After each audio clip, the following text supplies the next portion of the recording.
இன்னைக்கான வீடியோல நம்ம எத பத்தி பார்க்க போறோம் அப்படின்னு பார்த்தீங்கன்னா, ரேஷன் கார்டு சம்மந்தமான ஒரு முக்கியமான அப்டேட்ட பத்தி தான் பார்க்க போறோம். அதுக்கு முன்னாடி சேனல மறக்காம சப்ஸ்கிரைப் பண்ணிட்டு, பெல் ஐகான கிளிக் பண்ணிட்டு, ஆல்ங்கிறத குடுத்துருங்க. அப்பதான் நான் போடக்கூடிய வீடியோக்கு உடனே உங்களுக்கு நோட்டிஃபிகேஷனா வரும். நீங்க உடனே தெரிஞ்சுக்கலாம். மறக்காம ஷேர் பண்ணிட்டு லைக் பண்ணிருங்க. அப்பதான் தெரியாதவங்களும் தெரிஞ்சுக்குவாங்க.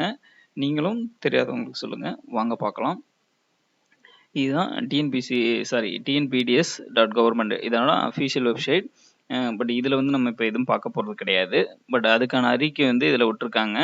என்ன அப்படின்னு பார்த்தீங்கன்னா, ரேஷன் கார்டுல இத பத்தி நீங்க கேள்விப்பட்டிருக்கலாம். என்ன அப்படின்னு பார்த்தீங்கன்னா, ரேஷன் கடையில ரேஷன் கார்டு வச்சிருக்க அனைத்து பேரும் அவங்க ஃபேமிலில இருக்க எல்லாருமே வந்து பார்த்தீங்கன்னா, ஃபிங்கர் பிரிண்ட் அப்டேட் பண்ண சொல்லி எல்லா இடத்துலயும் சொல்லிட்டு இருக்காங்க. ஜனவரி மாசத்துல இருந்தே நடந்துட்டு இருக்கு. ஆல்ரெடி ஒரு இது எடுத்திருக்காங்க. பட் அதுல வந்து சிலருக்கு வந்து ஃபிங்கர் பிரிண்ட் விழுவாம இருக்கலாம். இல்ல ஒர்க் பண்றவங்க, வெளியில இருக்கவங்கலாம் இன்னும் ஃபிங்கரே வைக்காம இருக்கலாம். பட் எல்லாருமே வைக்கணும்.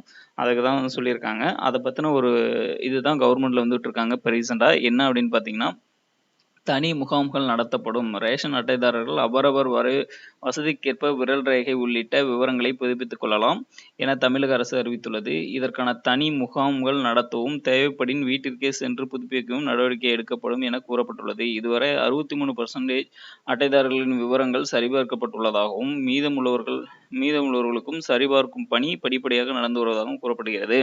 இது வந்து இப்போ வந்து ரீசெண்டா வந்த அப்டேட் தான். என்ன அப்படின்னு பார்த்தீங்கன்னா, ரேகை வைக்கிறதுக்கு வெளியில இருக்கவங்களும் வந்து வைக்கிறதுக்கு டைம் குடுத்துருந்தாங்க. பட் இப்போ வந்து என்ன அப்படின்னு பார்த்தீங்கன்னா, யாரையும் கட்டாயப்படுத்தக்கூடாது அப்படிங்கிறது ஒண்ணு சொல்லியிருக்காங்க. இது இல்லாம வெளியில வந்து நீங்க தம்ப்நெயில்ல பார்த்திருப்பீங்க, "வதந்திகள நம்பாதீங்க" அப்படின்னு சொல்லி போட்டிருப்பேன். அது என்ன அப்படின்னு பார்த்தீங்கன்னா, ஒயிட் பேப்பர்ல உங்களோட டீட்டெயில எழுதி கேட்டு சொல்றாங்க அப்படிங்கிற மாரியும், இன்னொன்னு வந்து ரேகை வைக்கல அப்படின்னா, அவங்களோட பேர் வந்து ரேஷன் கார்ட்ல இருந்து நீக்கப்படும் அப்படின்னு வந்து சொல்லியிருந்தாங்க. சில இதெல்லாம் வந்து பார்த்திருப்பீங்க நீங்களே. பட் அது எதுவுமே உண்மை கிடையாது. அதுக்கு கவர்மெண்ட்டே அஃபீஷியலா விட்டுருக்காங்க.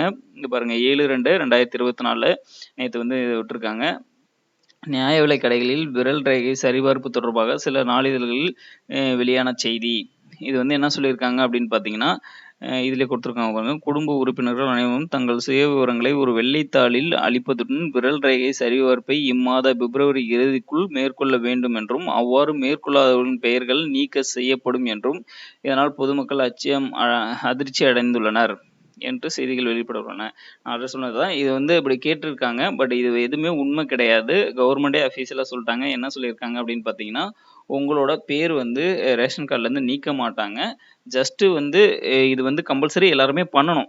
பட் ரேகை வந்து அப்டேட் பண்றது வந்து கம்பல்சரியா உங்களோட டீட்டெயில அவங்க வெரிஃபை பண்றதுக்காக இது வந்து கவர்மெண்ட் வந்து கொண்டு வந்திருக்காங்க.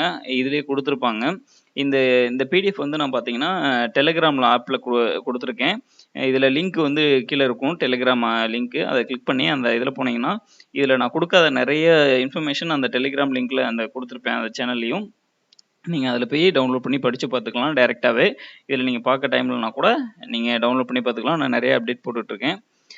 இதில வந்து பார்த்தீங்கன்னா, அவங்களே சொல்லியிருக்காங்க. இந்த மாரி இதெல்லாம் வந்து இருக்கக்கூடாது அப்படிங்கிறதுக்காக, அதுவும் இல்லாம கட்டாயப்படுத்தி நீங்க வந்து ரேகை வாங்கக்கூடாது. அவங்களோட ஃப்ரீ டைம்ல வந்து அவங்க வந்து ரேகை வைக்கணும். அ இல்ல அப்படின்னா, இதிலேயே வந்து சொல்லியிருப்பாங்க, முகாம். இந்த மாரி முகாம் எதுவும் ஏற்படுத்தி, அது மூலியமாவும் வாங்குறதுக்கு கவர்மெண்ட் வந்து ஸ்டெப் எடுக்குறாங்க அப்படின்னு சொல்லியிருக்காங்க. இல்ல அப்படின்னாலும் வீடு வீடா வருவாங்க அப்படின்னு சொல்லியிருக்காங்க. பட் வீடு வீடா வருவாங்களா அப்படிங்கிறது தெரியல.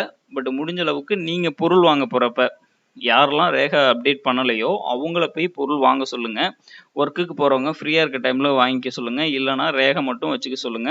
ஆனா கம்பல்சரி எல்லாருமே வைக்கணும் அப்படின்னு சொல்லியிருக்காங்க. அக்டோபர் மாசத்துல இருந்து நடந்துகிட்டு இருக்கிறதா சொல்றாங்க. பட் எங்க ஏரியாலாம் பார்த்தீங்கன்னா, ஜனவரிலேருந்து ஸ்டார்ட் பண்ணாங்க. ஜனவரிலயே நெறைய பேத்துக்கு அப்டேட் ஆகாதவங்களும் மறுபடியும் ரேகைய வச்சு பொருள் வாங்க சொல்லியிருக்காங்க. இதுதான் இன்னைக்கான அப்டேட்டு. இந்த பிடிஎஃப்ல நீங்க ஃபுல்லா படிச்சு பார்த்துக்கங்க. அதனால பேர் நீக்கிறதோ, இல்ல வந்து ரேஷன் கார்ட வந்து பேன் பண்றது, இந்த மாரி எதுவுமே பண்ண மாட்டாங்க. அதனால கவர்மெண்ட் வந்து அதனால அத தவிர்த்து நீங்க பயப்பட தேவையில்ல. ரேகை வைக்கலன்னா பேர் எடுத்துருவாங்க. அந்த மாரி எதுவும் கிடையாது. அதில வந்து என்ன சொல்லியிருக்காங்கன்னா, நெறைய போலியான ரேஷன் கார்டு வந்திருக்கும். ஒரு ஃபேமிலிக்கு 2 ரேஷன் கார்டு இந்த மாரி இருக்கலாம். இல்ல வந்து இறந்தவங்களோட பேரும் இதில இருக்கலாம். இந்த மாரி என்னோட கெஸ்ஸிங் இதெல்லாம் இருக்கும். அதனால அவங்க வந்து ரேகை வந்து வச்சு அது யாருன்னு கண்டுபிடிக்கிறதுக்கு, இல்ல அது அவங்கலாம் வைக்காதவங்கள பேர் நீக்கிறது. இந்த மாரி வந்து சொல்லியிருக்கலாம் அப்படிங்கிறது என்னோட கணிப்பு. Okay friends. Thank you.